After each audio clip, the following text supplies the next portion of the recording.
2021년 4월 29일 LA 온누리교회 가정에서 함께하는 영상 새벽 예배입니다. 오늘 말씀은 출이집트기 10장 21절에서 29절 어둠 가운데 빛을 주신 하나님입니다. 그때 여호와께서 모세에게 말씀하셨습니다. 하늘을 향해 내 손을 뻗어 이집트 땅에 어둠이 닥치게 하여라. 그 어둠으로 말미암아 그들은 앞을 더듬으며 다녀야 할 것이다. 그리하여 모세는 자기의 손을 하늘로 향해 뻗었습니다. 그러자 짙은 어둠이 3일 동안 온 이집트 땅을 덮었습니다. 아무도 3일 동안 서로 볼 수 없었으며 자기 자리에서조차 일어나지 못했습니다. 그러나 온 이스라엘 자손이 있는 곳에는 빛이 있었습니다. 그러자 바로가 모세를 불러 말했습니다. 좋다. 가서 여호와를 경배하여라. 단 너희 양들과 다른 가축들은 두고 가거라. 그러나 모세는 대답했습니다. 저희가 저희 하나님 여호와께 드릴 희생 제물과 번제물을 갖고 가게 해 주십시오. 저희 가축들도 데려가야 합니다. 한 마리도 남겨둘 수 없습니다. 이는 저희가 그것들을 저희 하나님 여호와를 경배하는 데 써야 하기 때문입니다. 저희가 거기 도착할 때까지는 무엇으로 여호와께 경배해야 할지 모릅니다. 그러나 여호와께서 바로의 마음을 강팍하게 하셨기 때문에 바로는 그들을 보내주려고 하지 않았습니다. 바로가 모세에게 말했습니다. 내 눈앞에서 썩 물러가라. 다시는 내 앞에 나타나지 마라. 내가 다시 내 얼굴을 보는 날에 너는 죽임을 당할 것이다. 모세는 대답했습니다. 말씀 한번 잘하셨습니다. 제가 다시는 당신 앞에 나타나지 않겠습니다. 할렐루야, 우리 목요일입니다. 함께 찬양하면서 우리 영광 받으시 합당하신 주님께 예배드리기 원합니다.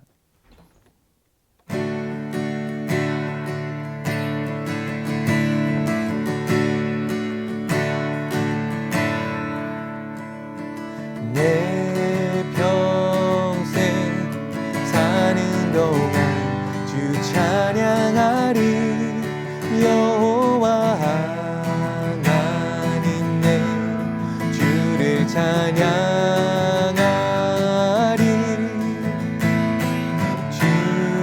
주님을 묵상하니 즐겁도다. 내 영혼 주 안에서 참 기쁘리. 내 영혼아 주님을 송축하라.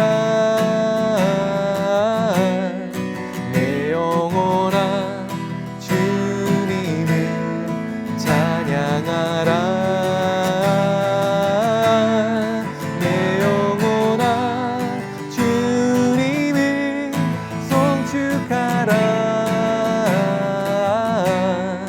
내 영혼아 주님을 찬양하라.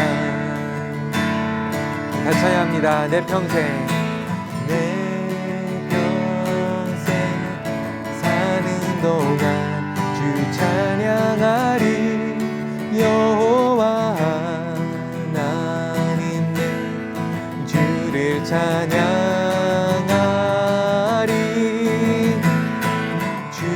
주님을 묵상하니 즐겁도다. 내 영혼 주 안에서 참 기쁘리. 내 영혼아 주님을 송축하라.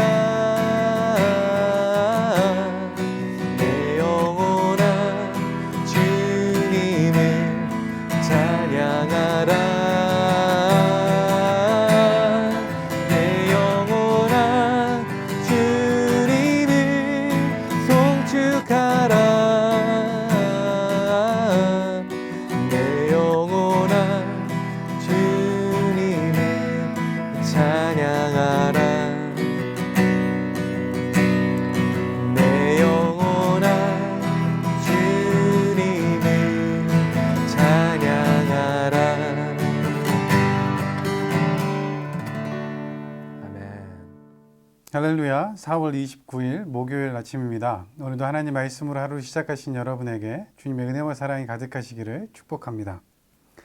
9번째 재앙이 그들에게 내려집니다. 이번에는 어둠입니다. 사랑하는 여러분, 오늘 재앙을 통해서 영적인 어둠 가운데 살고 있는 우리를 빛으로 부르신 그 하나님의 은혜를 다시 한번 기억하는 그런 하루 되면 좋겠습니다. 그때 여호와께서 모세에게 말씀하셨습니다. 하늘을 향해 내 손을 뻗어 이집트 땅에 어둠이 닥치게 하여라.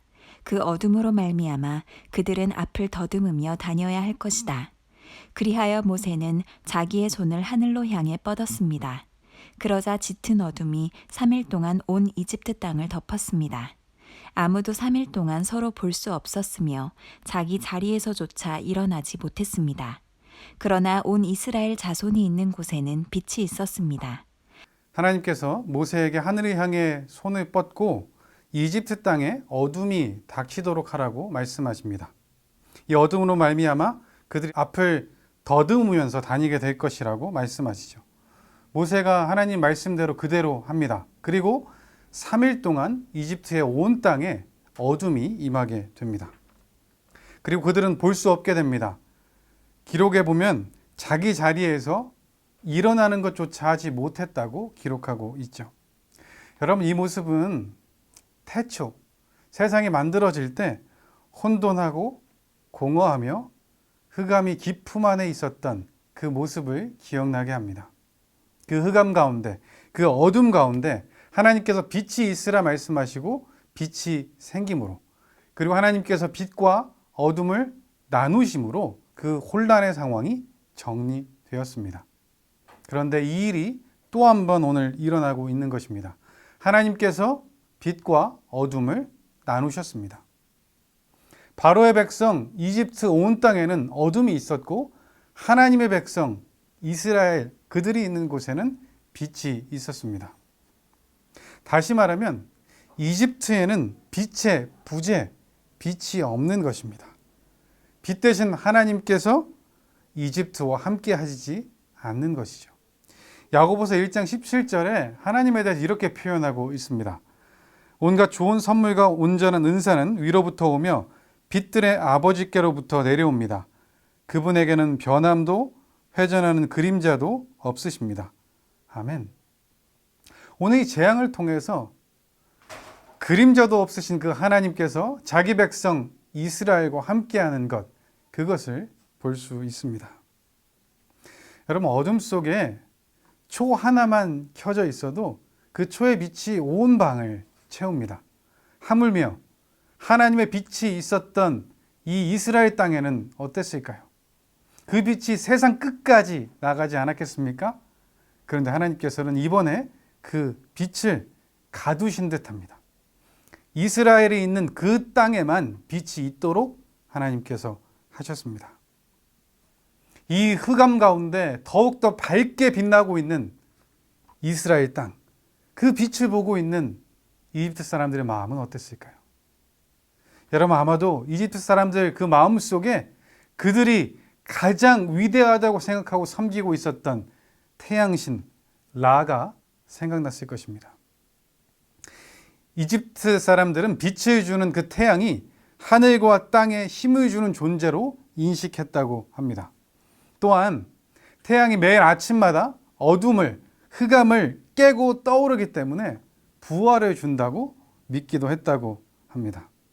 이 태양신 라, 그들에게 이 태양신은 창조 세계 그 힘의 원동력이고 중심이었습니다. 그렇기에 그들은 태양신인 라를 섬겼습니다. 그런데 여러분, 지금 어떤 상황이 벌어졌습니까? 그 태양이 빛을 잃었습니다. 그리고 그 태양이 하나님에 의해서 통제가 된다는 것을 경험합니다. 만약 자신들의 그 태양신이 있다면 반대의 상황이 되어야 되지 않을까요?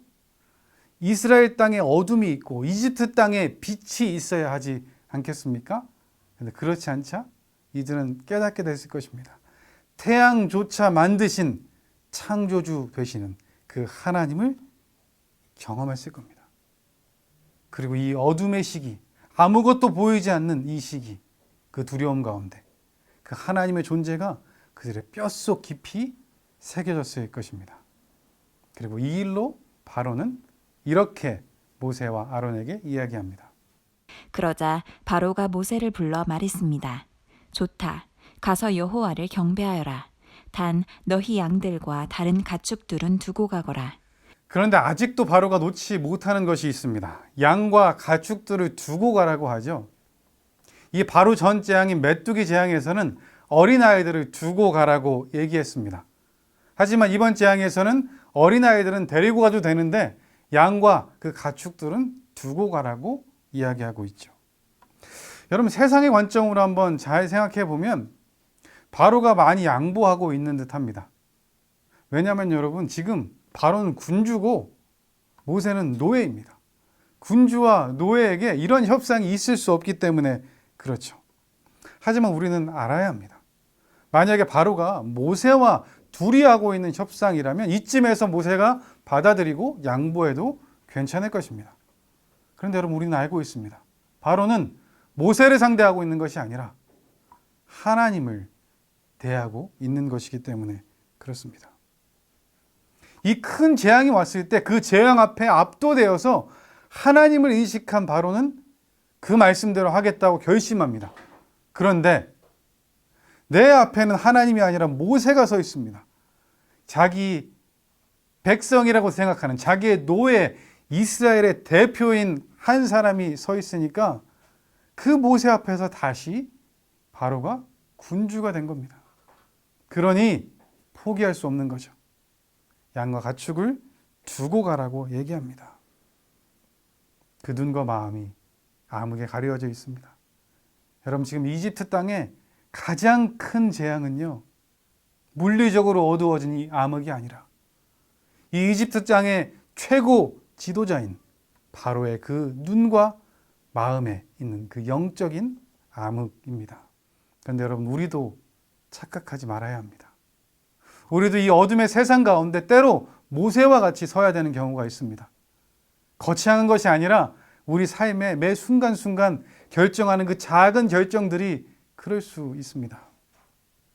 우리는 일부만, 이 조금만 양보하라는 그 세상의 목소리에 귀를 기울이면 안 됩니다. 타협하면 안 됩니다. 하나님께서 온전한 순종을 말씀하고 계실 때가 있기 때문에 그런 거죠. 우리의 사명은요, 적당히 타협하는 것이 아니라 하나님의 뜻에 온전히 순종하는 것입니다. 바로 앞에 있는 그 모세가 그렇게 했습니다. 그리고 바로의 이 제안에 모세는 흔들리지 않습니다. 그러나 모세는 대답했습니다. 저희가 저희 하나님 여호와께 드릴 희생 제물과 번제물을 갖고 가게 해 주십시오. 저희 가축들도 데려가야 합니다. 한 마리도 남겨둘 수 없습니다. 이는 저희가 그것들을 저희 하나님 여호와를 경배하는 데 써야 하기 때문입니다. 저희가 거기 도착할 때까지는 무엇으로 여호와께 경배해야 할지 모릅니다. 모세는 출애굽의 목적을 정확하게 기억하고 있었습니다. 하나님께 제사를 드리는 것, 하나님을 예배하는 것 말입니다. 여러분, 하나님께 제사를 드리기 위해서는 제물이 필요합니다.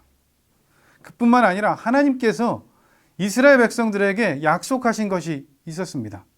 그들이 이 애굽 땅에서 나가게 될 때 이집트 사람들이 가지고 있는 그 좋은 것들을 가지고 나갈 수 있게 해주겠다, 이미 약속하셨습니다. 그리고 그 약속이 이루어집니다. 모세는 이 하나님의 뜻을 너무나 분명히 알고 있었기 때문에 이 바로의 제안을 거절합니다. 그러자 바로가 이렇게 반응하죠. 그러나 여호와께서 바로의 마음을 강팍하게 하셨기 때문에 바로는 그들을 보내주려고 하지 않았습니다. 바로가 모세에게 말했습니다. 내 눈앞에서 썩 물러가라. 다시는 내 앞에 나타나지 마라. 내가 다시 내 얼굴을 보는 날에 너는 죽임을 당할 것이다. 모세는 대답했습니다. 말씀 한번 잘하셨습니다. 제가 다시는 당신 앞에 나타나지 않겠습니다. 모세가 바로의 제안을 거절하자 바로는 모세를 협박하고 저주합니다. 다시는 내 앞에 나타나지 말라고 합니다. 그리고 만약에 내 앞에 나타나게 되면 너는 죽게 될 것이라고 이야기하죠. 여러분, 이집트의 최고 권력자의 말입니다. 이 말을 들으면 당황할 수 있고 두려울 수 있습니다. 근데 모세는 어떻습니까? 모세도 지지 않습니다. 모세 주눅들지 않습니다. 어떻게 그럴 수 있을까요? 하나님 때문에 그렇습니다. 이미 있었던 9번의 재앙이 어쩌면 모세로 하여금 하나님에 대한 믿음을 만들어 줬던 것 같습니다. 이제 사실 이 협상의 주도권은 모세에게 있습니다. 넘어와 있습니다. 시간이 문제일 뿐이죠.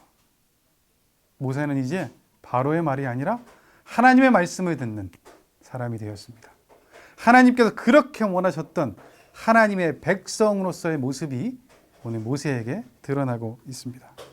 그리고 여러분, 결국 이 바로의 말은 자기에 의해서 번복되고 있는 것을 우리가 보게 됩니다. 마지막 재앙을 경험한 후 바로가 모세와 아론을 부릅니다. 그리고 이렇게 얘기하는데요. 출애굽기 12장 31절, 33절 말씀입니다. 제가 읽겠습니다. 바로가 밤중에 모세와 아론을 불러 말했습니다. 너희와 이스라엘 자손들은 일어나 내 백성들에게서 떠나라. 너희가 말한 대로 이제 가서 여호와를 경배하라. 너희 말대로 너희 양들과 다른 가축들도 다 가져가라. 그리고 나를 위해 축복해 주라. 이집트 사람들도 이스라엘 백성들에게 너희가 떠나지 않으면 우리가 다 죽게 될지 모른다 하며 빨리 그 땅을 떠나줄 것을 간곡히 부탁하며 말했습니다. 아멘. 여러분, 이렇게 될 것 모세는 믿고 있었습니다. 오늘 본문에 보면서 물리적인 어둠보다 영적인 어둠에 갇혀 있는 이 바로, 그리고 그 바로의 지도 아래 있는 바로의 백성 이집트, 그들의 모습이 참 안타깝게 느껴집니다. 이 어둠 속에서 빛이 나고 있는 그들, 이스라엘을 보고 그 하나님을 경험했을 텐데요. 돌아왔으면 얼마나 좋았을까, 그런 마음이 듭니다. 하나님께서 오늘 이 어둠 가운데 하나님의 백성들에게 빛을 비추셨습니다. 그런데 이 빛이 우리에게도 있습니다. 예수님을 통해서 우리에게 이루어진 그 이사야의 예언이 우리에게 있죠. 마태복음 4장 16절 말씀입니다. 흑암에 앉은 백성이 큰 빛을 보았고 사망의 땅과 그늘에 앉은 자들에게 빛이 비치었도다. 아멘. 이 빛이 예수님을 통해서 우리에게 비쳤습니다. 그리고 우리는 이 어둠 가운데 하나님의 말씀에 순종할 수 있는 하나님의 백성이 됐고요. 그 말씀대로 좌우로 치우치지 않고 주님 앞으로 나아갈 수 있는 그런 존재가 됐습니다. 어둠 가운데도 빛을 비춰주심으로 실족하지 않는 존재들이 되었습니다. 시편 119편 105절 말씀 너무나 유명하지 않습니까? 주의 말씀은 내 발의 등불이요 내 길에 빛입니다. 이게 주님의 말씀, 그 말씀을 따라서 빛을 비춰주시는 그 길도 우리가 나아갈 수 있게 됐죠. 그뿐만 아니라 하나님께서는 우리를 세상의 빛이라고 부르십니다. 그리고 이 어둠의 세상 가운데 빛된 우리에게 사명을 허락해 주셨죠. 산상수훈의 말씀인데요. 마태복음 5장 16절 말씀입니다. 이와 같이 너희도 너희 빛을 사람들에게 비추라.